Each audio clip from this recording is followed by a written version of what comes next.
How many times have we said something and then regretted it, or done something in a moment of emotion and then regretted it? Whereas a person who starts to become familiar with the way in which their mind works, the way in which their feelings work, a person starts to train those aspects of our being. And that sort of a person is less likely to be triggered, is less likely to suffer emotional turmoil, and is better equipped to face the challenges that society is going to throw at us. My worry when we talk about things like yoga therapy and trauma-related yoga practices, etc., is that there is a tendency in the Western scientific mind to look for the active ingredient, shall we say, to try and find that one little nugget which they think does the whole thing, and then discard all the peripheral paraphernalia which they think is possibly not necessary. And there are dragons, shall we say, if you take that approach.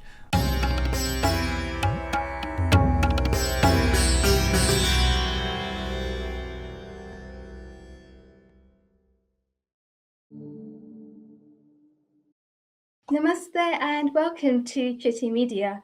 My name is Ruthi and I will be your host for today.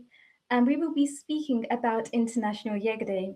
International Yoga Day, a phenomenon that actually started with Narendra Modi ji in November 2014 when he addressed the General Assembly.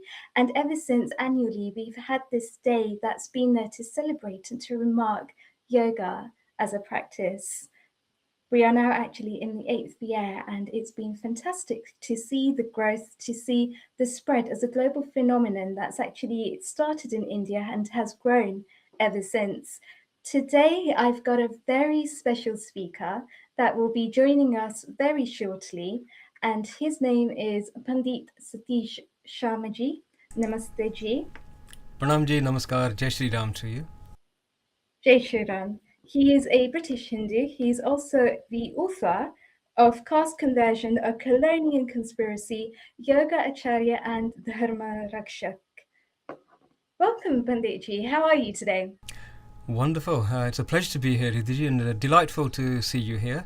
Yes, today is the day on which so many people in so many countries all get out their yoga mats and start doing yoga abhyas. And in 8 years, we have seen it grow from being something which was perhaps a little eclectic or a little bit left of field, as they say. It's moving towards becoming mainstream.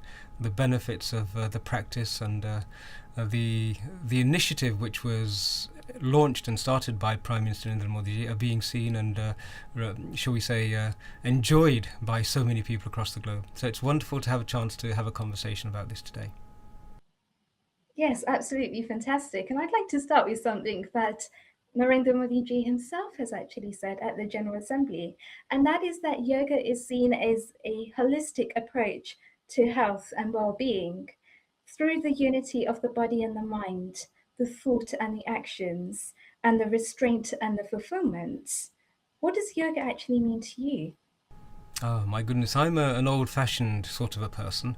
I was blessed with an introduction to yoga abhyas in my teens, a long time ago, as far as the last century even.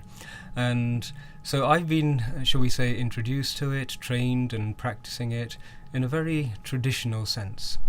And for us, it was always a means of answering the question, what am I? Not so much who am I, but what am I? And so with Yoga Abhyas, we got the opportunity to study the body first and become intricately aware of how it all functions, and then to heal the body, and then to move beyond the body to study how the mind works. And having become familiar with the mind and its tricks and its desire to run amok, then one slowly starts to train the mind and heal the mind as well, and make it tranquil. When body and mind are made tranquil, then the question of what am I starts to really unfold inside of a person.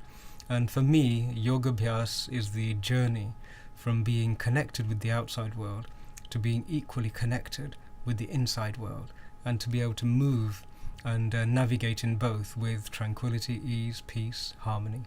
And so that's what Yoga Abhyas is for me, Yoga Vidya and Yoga Abhyas. That's fantastic. And something I'd actually like to draw back on is that we're actually saying that it's the unity of the body and the mind. And nowadays, we're actually seeing this phenomenon of a lot of the people that are actually practicing yoga, they begin by actually observing, they're an observer to what's happening first. So, for example, on TV, and a few years ago, we had Swami Ramdevji actually on us, the TV, being able to showcase that side of yoga. But we also know that there's this deeper understanding of yoga. We also know that Swami Vivekananda, actually in the 19th and the 20th century, he has come up with this way of actually having yoga without any physical asanas, being this whole practice of an inward reflection, being this whole practice of seeing what more is there, what more can I actually gain from this? And what's your experience of that? Well, it's quite funny in this day and age.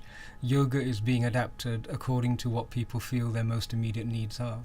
But if you step back from immediate needs, remember we have a philosophy and a tradition which says that we are Jivatma on a journey through multiple lifetimes. And in different lifetimes, there are different things that you can achieve, different levels of understanding that you can attain. Once upon a time in a world and an India where there was purer water, the air was clearer, food was aplenty, peace and harmony reigned, people managed to live in a society which had already, shall we say, assimilated what we call the yamas and the niyamas. And they're like a moral and ethical code. And if you have those, then really you can move forward into the deeper aspects. But if a person hadn't really become established in tranquility, harmony, peaceful interaction, not causing suffering, all of the elements of the yamas and niyamas, then we never taught a person abhyas, any yoga abhyas, especially not hatha yoga, the physical sides, until they had become a little bit more tranquil. In fact, I remember one of my teachers a long time ago saying that if a person went to a yoga guru in times gone past and said, please teach me Yog Vidya, please teach me about pranayam and things like this, please teach me how I can connect with my innermost source. If the guru thought that person was a bit too troublesome, then he would teach him the physical sides and say, this will keep you busy for a couple of lifetimes, off you go and do these asanas. And that person would then become occupied with the physicality. And so from our point of view, really, yoga has a place in this modern day and age, and it's being adapted according to needs. We're seeing the benefits of doing that. I think the biggest benefit at this moment in time is, certainly in the West, people had this notion that the body was perhaps a vehicle for sin, and that the body and its functions were to be treated with suspicion and with doubt and with caution. And now people are moving into a space where they're actually enjoying physicality.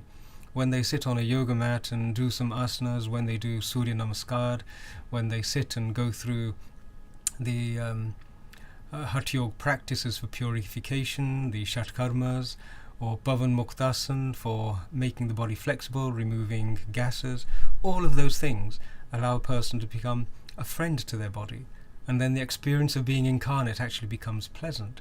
And so we're moving them away from being disconnected with their own bodies to becoming a lot more present and incarnate. And that's a big step forward.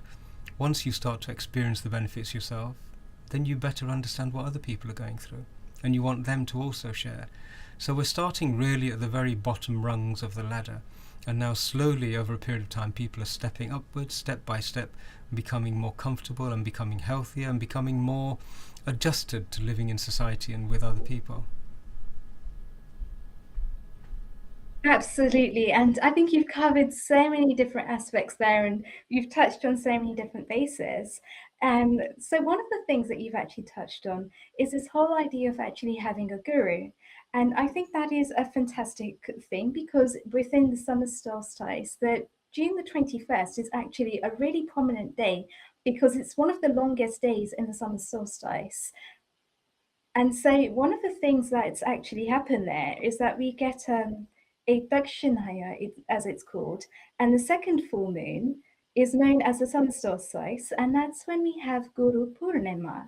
So Adi Guru, which was Shiva, Shankara, as we know from the beautiful background that you also have behind your head, he was the first guru of yoga. And he's imparted so much knowledge of yoga to his Saptarishis. And is yoga ever actually intended to be run in a different way, such as what we now see as yoga as a business, for example? Mm. So this is the heart of one of the quandaries plaguing the West at this moment in time. Remember, we had a society which was built on yamas and niyamas, and one of them is this notion of non-grasping, of not trying to grab lots of things and increase your possessions and power and control. It was very much a process of letting go. And in the India in which yoga was first visualized and practiced and raised to the heights, the association that people had with each other was entirely different. It was much more collaborative, less competitive and less adversarial. And we're now in a world which is saddeningly moving towards the competitive and adversarial dimensions.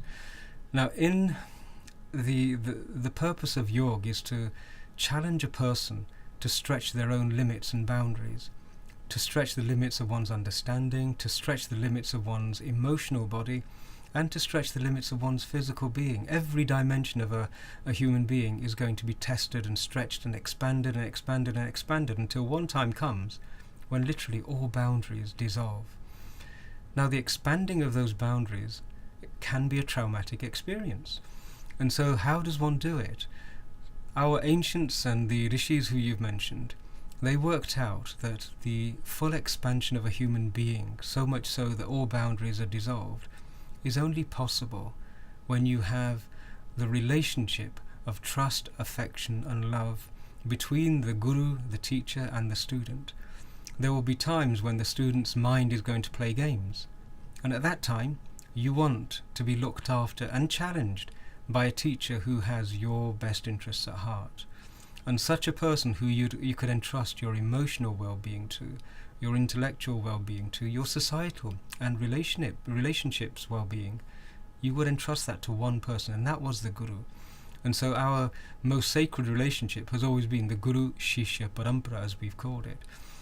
It's not so easy for a Western society, which is competitive and adversarial, to be able to naturally move towards that guru-shishya relationship. We, in our Bharatiya society, we're taught that the mother is the first guru, the child has, the second guru is the father, the third guru then is the teacher. So we're used to having lots of gurus and learning from gurus and becoming able to entrust them. And one of the beautiful things that we inherit as part of a Sanatani culture is a long tradition of people giving and receiving trust at that level. So we have the benefits of being able to draw on that relationship. In the West, we don't at the moment. If you have a look at the way in which Western society, the Euro-Christian society has evolved, its value system is totally different. So the value systems of the West tend to be much more related to safety, security, fear, power, control, all of those things which go, in our perspective, they go along with being an adolescent, and which we transcend and leave behind as a human being matures. But society in the West has been fraught with so many struggles and fights and battles and wars, and some people say that every 25 years Europe and Europeans engage in a war just because they're addicted to it. It's very difficult for that culture and civilization to be able to adapt to a guru shishya parampara. We have seen so many instances of people presenting themselves as gurus but not really fulfilling the obligations that go with being a guru. It's quite an onerous task. It's a huge responsibility to be able to take the responsibility for the well-being of a person. Imagine being fully responsible for the well-being of thousands of people. You would have to be a trans-mortal to be able to do that. So the West is struggling to understand this notion that the highest relationship is one which helps you dissolve all of your individuality, your personality, your emotional body, in a manner which is safe, in a manner which is loving and affectionate. They're still struggling with it. Let's see how they evolve. What we can do is do our best to help them and guide them along the way. Absolutely, yeah, being helped and guided along the way. And I think it's after the International Yoga Day that people have actually started to wake up a little bit. So I was actually doing a little bit of research into this before the call, and one of the things I actually found was on the 1st of December 2016, UNESCO started to see yoga as being an intangible cultural heritage. The Christian Science Monitor in 2016 wrote that yoga has a meditative aspect. It is not merely a form of exercise, but also a mental and spiritual practice. Pope Francis said that yoga could be a path to God. Is yoga inherent to any culture, philosophy, or religion? So you have lumped together three elements, the unholy trinity, shall we say, with which yoga has been approached in the past by the Euro-Christian West. And this is a very, very challenging element for European Christians to encounter when they encounter this, to overcome. You see, yoga is without doubt the union between Jivatma and Paramatma, the individual expression of divinity and the universal expression of divinity.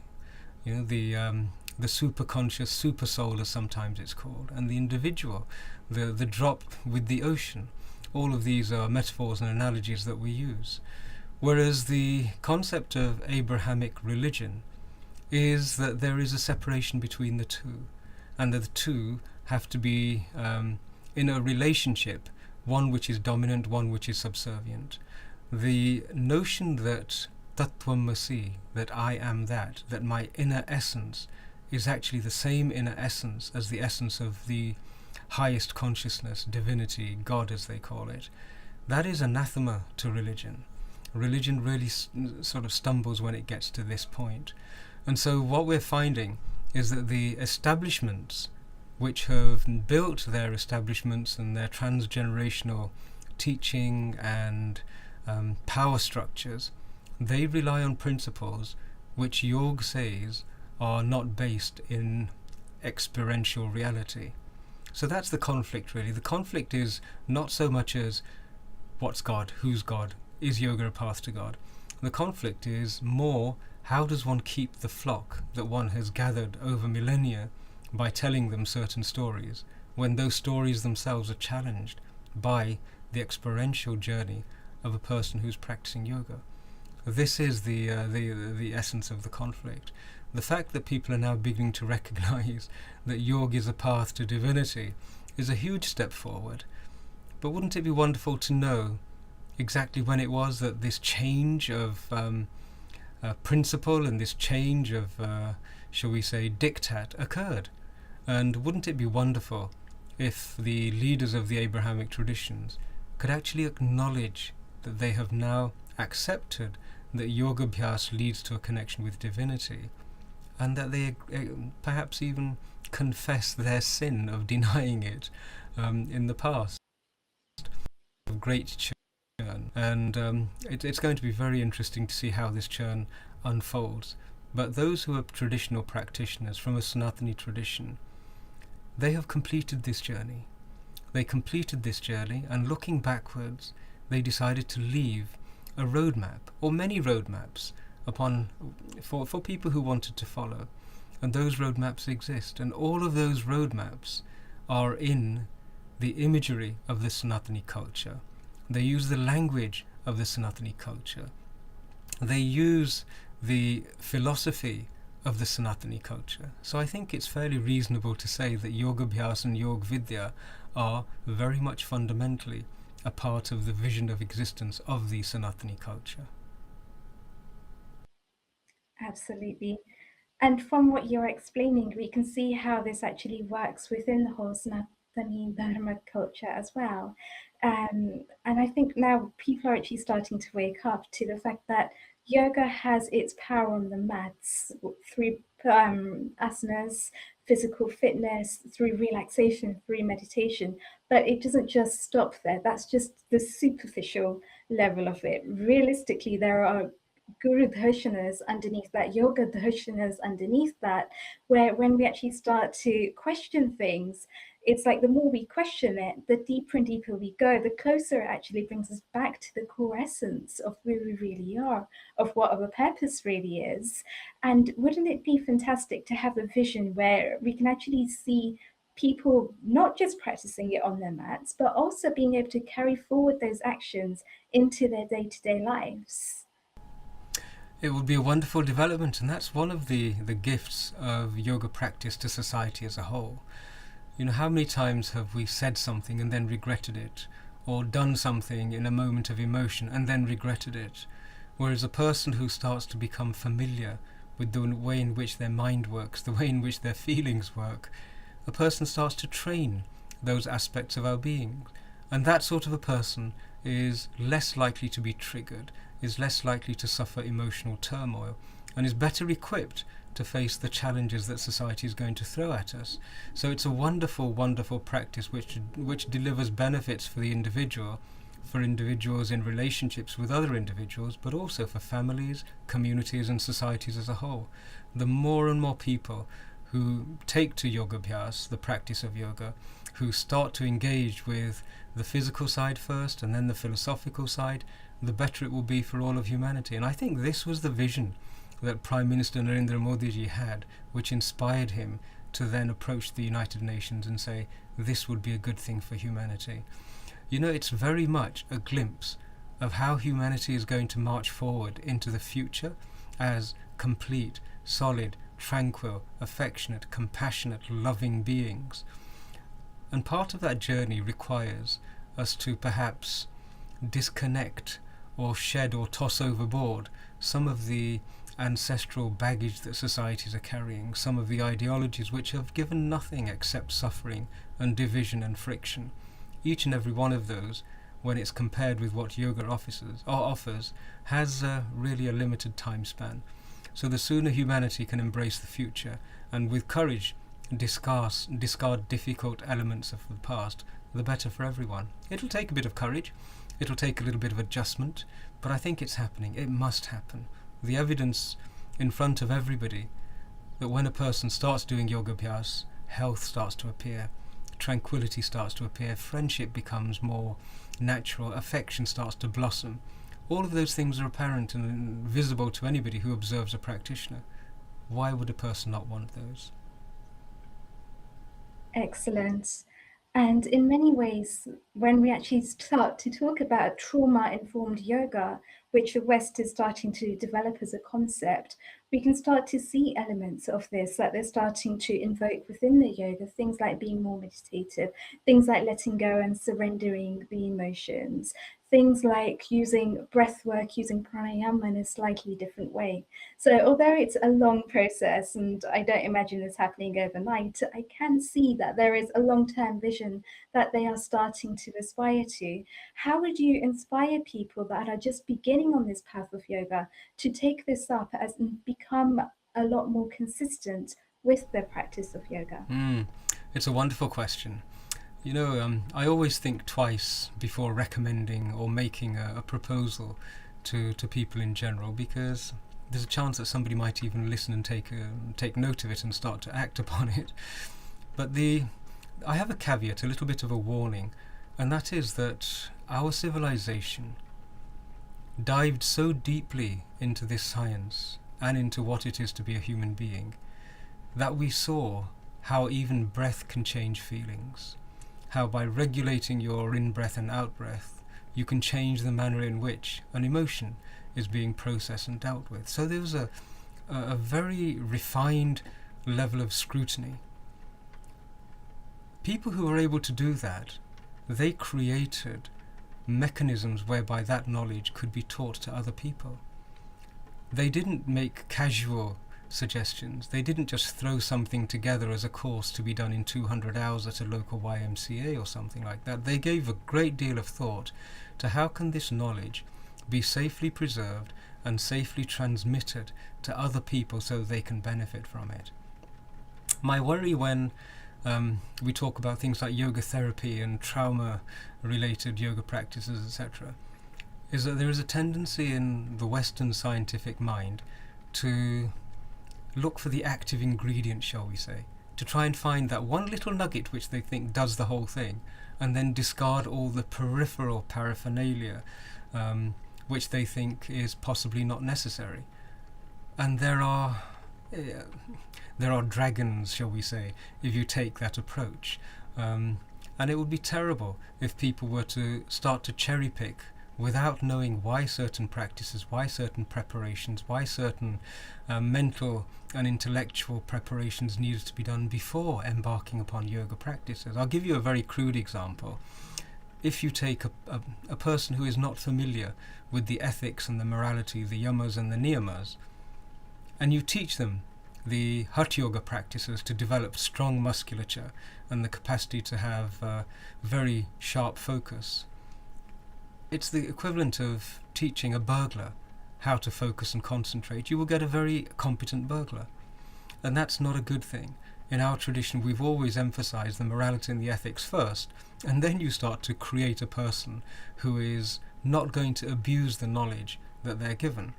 So it's very important that the first two steps, yamas and niyamas, they precede anything to do with the physical repairs and strengthening of a human form.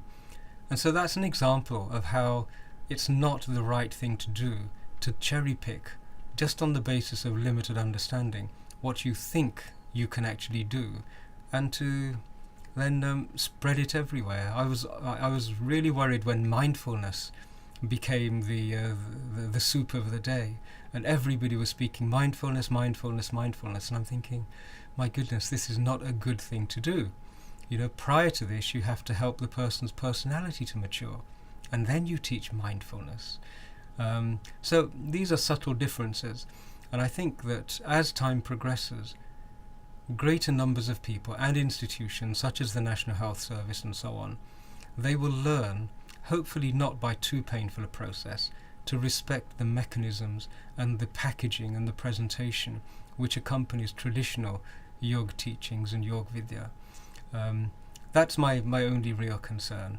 I think once we get a deeper appreciation for why things are the way they are, why they've been taught in this manner for millennia, then we will have less casualties, we'll have less trauma as a result, or yoga-induced trauma, we'll have less yoga-induced trauma, and it'll be a smoother journey for everyone. So it's a learning process. They're learning. Hopefully it won't be too painful. There is one last element that I've noticed, and that is that the Euro-Christian world still has a colonialist, shall we say, arrogance, the assumption that they can delve into whatever they wish, pick whatever they want, present it as however they wish, pile it high, sell it cheap, etc., etc., and there are going to be no consequences. And that approach, it lacks humility. And in the absence of humility, teaching's very difficult. It's very difficult to give to people who are actually not able to receive.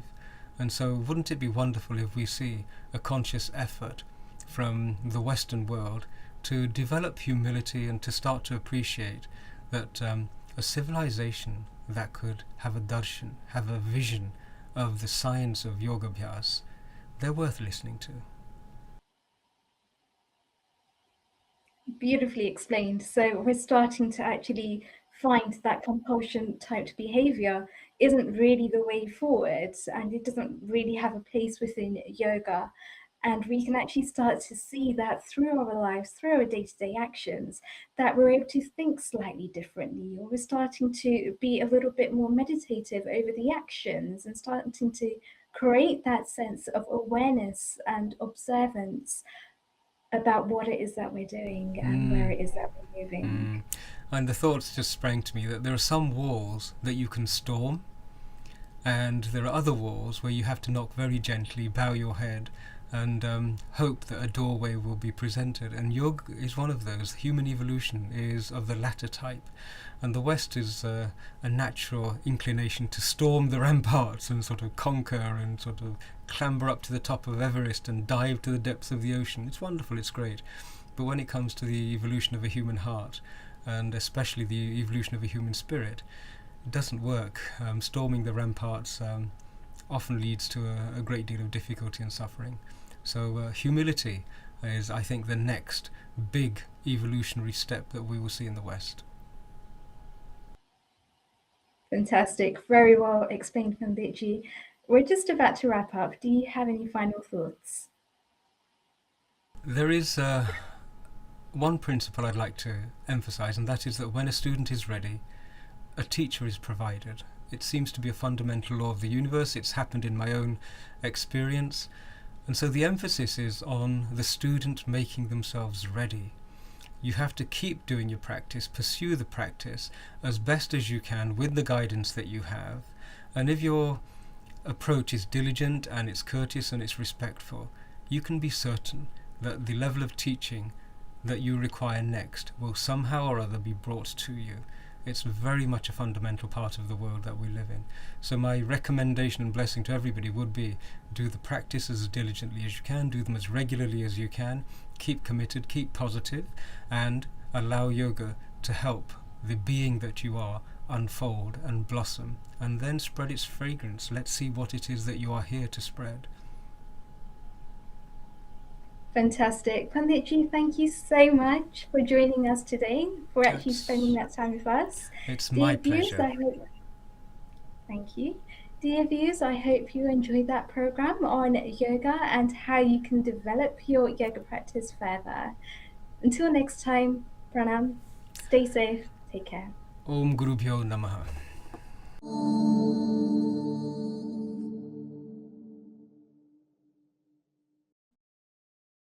Please remember to subscribe to us and switch on the notifications for this channel. For our other social media links, more content, and to support our work, please visit citti.net.